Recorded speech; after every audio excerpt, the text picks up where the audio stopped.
tell us just a little bit, a little blurb about your book. Describe the book in just a couple of sentences to our readers. What's Journey to Ohmani all about?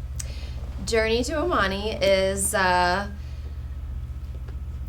young adult sci-fi murder mystery book. It's kind of got everything. It's actually a kind of a comedy, a little romance.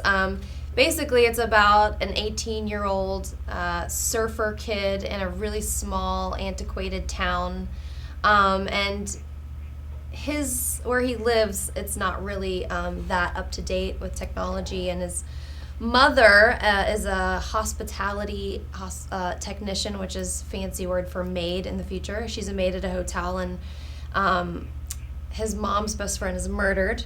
Yeah, but what happens though before that is that they end up moving to the asteroid, Ohmani. Well, no, in the prologue, his mom's best friend's murdered, and then she asks for a reassignment because she just can't work there anymore. Too many bad memories, and so then she gets that reassignment accepted, and they move her to a hotel on Ohmani, which is inside of an asteroid. Yeah, we'll talk about that too, the technology, because it's kind of interesting. And she's excited. The 90-year-old grandmother character in the book is really excited, but who's not excited is Levi, the main character. He's a typical teenager, kind of stuck in his ways kind of thing. And so anyway, they move there.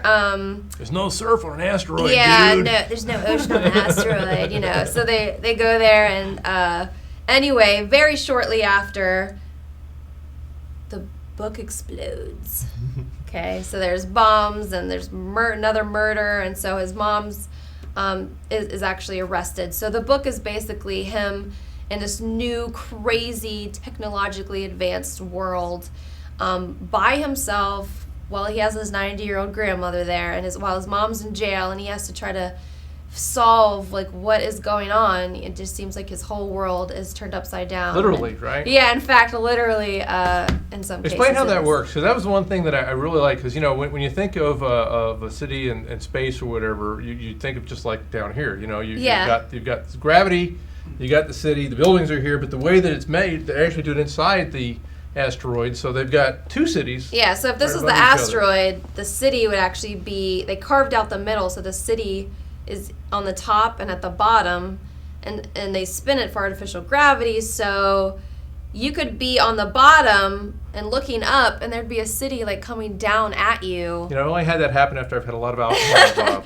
Yeah, but then, if you were on this side, this would look upside down, and centripetal force, artificial gravity, it's not something that I came up with at all. Of course, it's in a lot of science fiction, Interstellar, that kind of thing. Tell them about the little people mover, too, if you want to go from one side of the asteroid to the other. Oh, yeah, there's there's roads, too, but there's pedestrian bypasses, they call them, that take you from the floor to the ceiling. The floor is where the spaceport is, basically.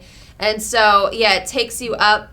And as you reach the middle of the asteroid, there's no centripetal force, so there's no gravity. So you basically float there for a second, in your seat. It's kind of like a amusement park ride, and then it flips, and then it takes you down to the other side, and then slowly, you feel the weight in your seat, and as the gravity starts to work again. But yeah, in the middle, there'd be no gravity, and one of the characters has a little accident barfing moment, which can be really disgusting when there's no gravity around and a bunch of people. So I'm sure a few astronauts could probably attest to that. They don't. NASA doesn't publicize that stuff, but I'm sure it happens. Yeah. Because some people don't take to zero G very well. Mm-hmm. Yeah, but in fact, that's why they call you know what they call the aircraft that they use to train astronauts on, don't you? It's called the Vomit Comet for a reason. And true story. I get seasick really easily. So I could not ever go to space. So you wouldn't want to go to Ohmani. It wouldn't be your dream. Nope, would not be mine. Trip. I just like imagining it from the ground. So how did you imagine this entire world? I mean, because there's a lot of details in there that really shocked me.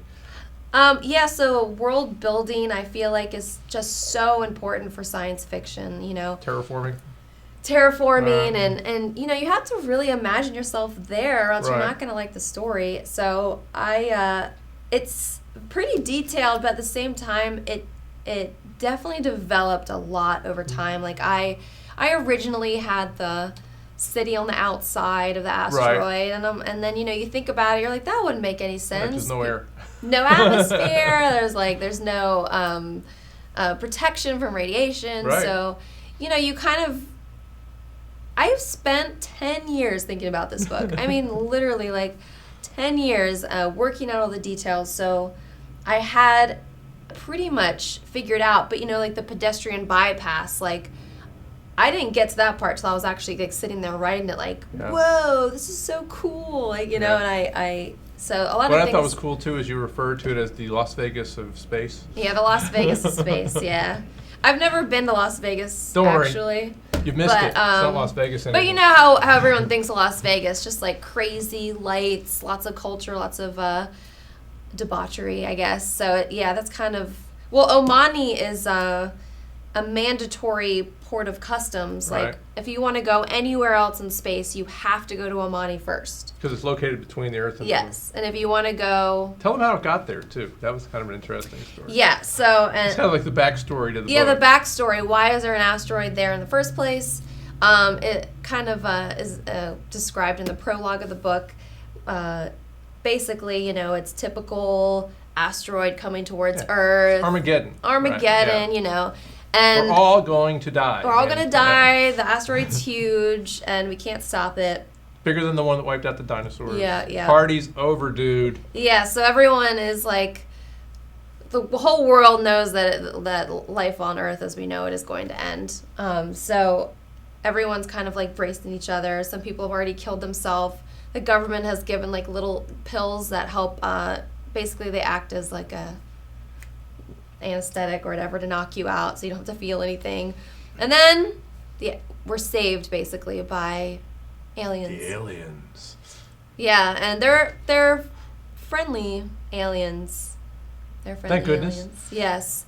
So which is really interesting because I'm a biology teacher, so even coming up with everything about the aliens themselves, to me, like I was like, how should they look? Oh, they'll have spikes. And no, like I really thought about, what they would look like, the planet they're coming from, why did they just show up all of a sudden? And so... How long have they known about us? How long have they known about us? Like all this stuff. So, and a lot of the backstory in the main book, there's a whole political conference going on. So there's a lot of politics between the aliens and the humans. The humans are not happy with things going on. Basically, the aliens keep humans from exploring space. So there's a whole political conference. Can you blame them? Would you really want us out there? I wouldn't want us out there now. Anyway, you can find out more about Journey to Ohmani by going to Good Books Online. In fact, on the home page right now, if you scroll down a couple of inches, you'll be able to click on the book, and it takes you to a page that gives you an opportunity to learn more about Ashley. Read the blurb, read a few sample chapters, and as soon as we post this video, that will be on there as well. I write better than I speak, by the way. Speaking of speaking, tell them about your new book, because I understand you're getting ready to launch your second novel. Yeah, so this is a trilogy, and the main character has a love interest. Her name is Talon, like Eagle's Talon, and all the drama that takes place during this book is kind of resolved in the short term.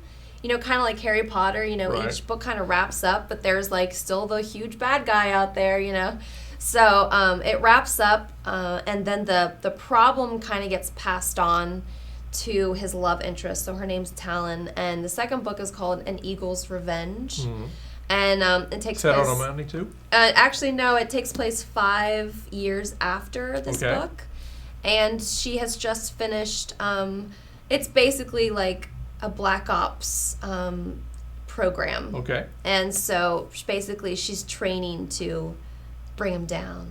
So so this book is mostly Talon, even though I do have a few chapters that are Levi because they're separated for all of the book pretty much. And lots of drama. A lot of it takes place on Earth. She actually goes to the alien planet, and she's on the moon. I've terraformed the moon, which is also a huge fun process to do on a mission.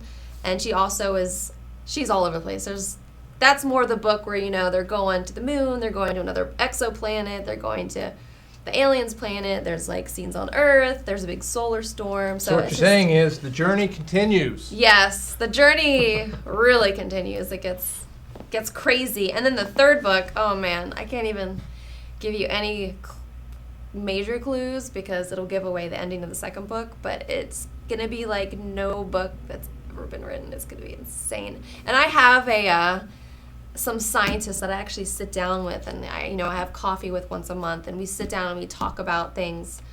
You know, is this right? I actually have a military friend who, because I have a lot of military jargon in this book. I mean, Right. that's one reason I love writing. I mean, as a teacher, I love learning. So I've learned so much about everything, science and space and politics and the law and criminal justice and now the military. So it's just so cool to write. I'm sure you. Oh yeah, absolutely. Yeah, it's awesome. All right, so Yeah. thank you very much for Yeah. coming on the show today, and stick around because at the end we'll introduce you and tell them where they can find you some more. Awesome. Thank you.